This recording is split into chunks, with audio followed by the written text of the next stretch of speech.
వైశాఖ పురాణము 6వ అధ్యాయము వైశాఖ మాస ధర్మములు. వైశాఖ మాస విధులను నారదుడు చెప్పగా విన్న అంబరీషుడు, ఓ త్రిలోక సంచారి నారద, వైశాఖ మాస విధులను వివరించి పుణ్యం కట్టుకున్నారు.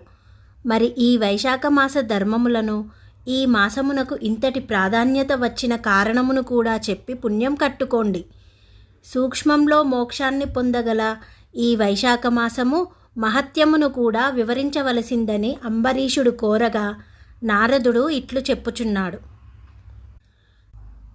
సృష్టి అంతమందు శ్రీమన్నారాయణుడు సమస్త లోకములను తన గర్భమందు ఇమిడ్చుకొని క్షీరసాగరమందు ఆదిశేషునిపై ఆదమరిచి విశ్రాంతి తీసుకొన్ను.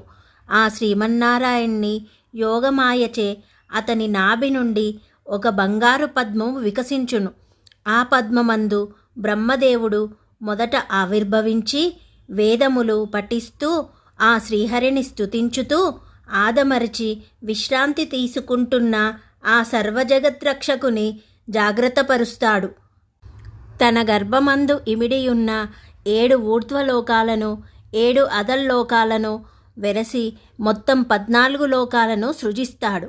ఆ 14 లోకాల జీవరాశుల యొక్క పాపపుణ్యాలను విశ్లేషించి ఆయా జీవరాశుల యొక్క జన్మలను నిర్దేశించమని బ్రహ్మను ఆజ్ఞాపిస్తాడు. ఇదంతా శ్రీ మహావిష్ణువు యొక్క యోగమాయచే జరుగుతుంది. ఈ సృష్టి క్రమంలో తొలుతగా బ్రహ్మ, అటుపిమ్మట ఋషీశ్వరులు, చతుర్వర్ణాలైన బ్రాహ్మణ, క్షత్రియ, వైశ్య, శూద్రులు, బ్రహ్మచర్యం, గార్హస్థ్యం, వానప్రస్థం, సన్యాసము అను 4 విభాగాలను, చతుర్వేదములు, స్మృతులు, పురాణాలు సృష్టించబడ్డాయి. 14 లోకాలనిట్లు తన సృష్టాది క్రమంలో నుంచి అందు జీవరాశులను వాటి వాటి పాపపుణ్యాలకు అనుగుణంగా సృష్టించును. వాటన్నింటికీ అధిపతిగా బ్రహ్మను నియమించి అటుపిమ్మట ధర్మాన్ని రక్షిస్తుంటాడు. 14 లోకాలను సంచరిస్తూ పర్యవేక్షిస్తూ ఉంటాడు. ఎక్కడ ధర్మం నశించి అధర్మం పెరిగిపోతుందో అక్కడక్కడ అవతారములను ధరించి ధర్మాన్ని కాపాడుతూ ఉంటాడు. ఇదంతా శ్రీ మహావిష్ణువు యొక్క పని. భగవద్గీతలో పరిత్రాణాయ సాధూనాం వినాశాయ చ దుష్కృతాం ధర్మ సంస్థాపనార్థాయ సంభవామి యుగే యుగే అన్నట్లు దుష్ట శిక్షణ, శిష్టుల రక్షణే అతని ముఖ్య కర్తవ్యం. భూభారం తగ్గించాలంటే అధర్మాన్ని అణగత్రొక్కాలి. అదే శ్రీమన్నారాయణుని కర్తవ్యం. ఎక్కడ పాపం ఎక్కువగా ఉంటే అక్కడ పాప ప్రక్షాళన గావించుటే ఆయన విధి. అందుకే శ్రీ మహావిష్ణువు ఆయా సమయాల్లో ఆయా అవతారమెత్తి దుష్టులను శిక్షించి శిష్టులను కాపాడి ధర్మరక్షణ చేశాడు.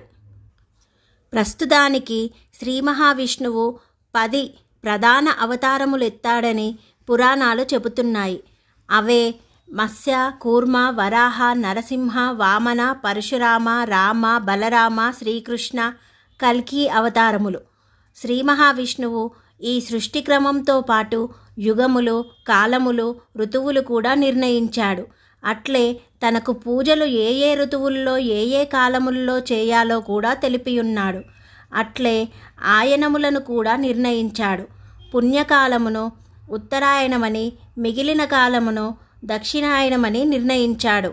ఉత్తరాయణ పుణ్యకాలమందు చేయదగు పూజలు, పునస్కారాలు, అట్లే దక్షిణాయన కాలమందు ఆచరింపదగు విధి విధానములను వివరించియున్నాడు. నారము అనగా నీరు అని కదా అర్థం. అంటే శ్రీమన్నారాయణుడు అంటే నీటికి అధిపతి. అతడే నీటిని కలిగి ఉన్నాడు. కావున నీరంటే అతనికంత ఇష్టం ఉండకపోవచ్చును. అంటే వర్షాకాలం అన్నమాట. అదియునుగాక వర్షాకాలము పూజలు, పునస్కారాలు సజావుగా సాగుటకు అంత అనువైన సమయం కాదు. బురద, మట్టి, వరదలు ఇవన్నీ పూజలకు ఆటంకములు కలిగించేవే. కావున వర్షాకాలము శ్రీమన్నారాయణునికి సరిపడదు. మరి శీతాకాలము సరిపడుతుందా అంటే అది సరిపడదు. ఎందుకంటే చలికాలము భక్తులకు, ప్రజలకు ఆటంకమును కలిగించును. చన్నీళ్ల స్నానం అంటే అత్యధిక శాతం జనులు విముఖత చూపుతారు. అదీగాక చలికాలంలో ప్రజలు ఉత్సాహాన్ని కోల్పోతారు. స్నానము చేయాలన్నా పూజలు చేయాలన్నా బద్ధకమే. భగవంతుని మనస్ఫూర్తిగా స్మరించలేరు. ఎవరో కొందరు విధా కర్మమా అంటూ చేస్తారే గాని పూర్తిగా మనస్సును భగవంతునిపై లగ్నం చేసి పూజలు చేయరు. కారణం చలికి గజగజ వనకటమే. మంత్రాలను కూడా స్వచ్ఛంగా పలకలేరు. కావున మనస్ఫూర్తిగా తనను సేవింపని శీతాకాలం అంటే శ్రీహరికి ఇష్టం ఉండదు. ఇక మిగిలింది వేసవికాలం. ఇది వైశాఖ మాసంలో వస్తుంది. ఇది శ్రీహరికి అత్యంత ప్రీతిపాత్రమైనది. కారణం ఈ కాలంలో ప్రకృతిరీత్యా ఏ విధమైన ఆటంకములు రావు. కాబట్టి శ్రీమన్నారాయణకు వైశాఖ మాసము చాలా ఇష్టమైనది. వేసవికాలంలో పూజలు పునస్కారాలకు పనికివచ్చు ఫలములు లభించును. ప్రకృతిరీత్యా ఈ మాసం అత్యంత అనువైనది. సమస్త ఫలాలు వస్తువులు దొరుకుతాయి. ఈ మాసము దానధర్మాలకు ప్రజాజీవనానికి అత్యంత అనువైనది. పూజలు చేయుటకు ప్రజలకు అనువైన సమయమిది. ఈ వైశాఖ మాసంలో చలి బాధింపదు. బురద మట్టి వర్షాల బాధ ఉండదు. సర్వజనులకు శ్రేష్టమైన కాలమిది. ఆరోగ్యరీత్యా కూడా ఇది మంచి సమయమే. కనుక శ్రీహరిని సేవించుటకు వైశాఖ మాసము శ్రేష్టమైనదని చెప్పవచ్చును. కనుకనే ఈ మాసం శ్రీమన్నారాయణునికి ప్రీతిపాత్రమైనది. ఈ వైశాఖ మాసమున శ్రీమన్నారాయణుడు సర్వులను పర్యవేక్షించుచుండును. యజ్ఞయాగాదులు, పూజలు పునస్కారాలు, భజనలు మున్నగు భక్తిభావన ఈ మాసమందే అధికమని గుర్తించినందువల్లనే శ్రీహరికి ఈ మాసమంటే ప్రీతి ఎక్కువ. సర్వజనులు సంతోషముతో ఉండు కాలమిది. ఒక్క గ్రీష్మతాపము తప్ప ప్రకృతిరీత్యా ఈ వైశాఖ మాసము అందరికీ అత్యంత అనువైన సమయము. 6వ రోజు పారాయణ భాగం సమాప్తం.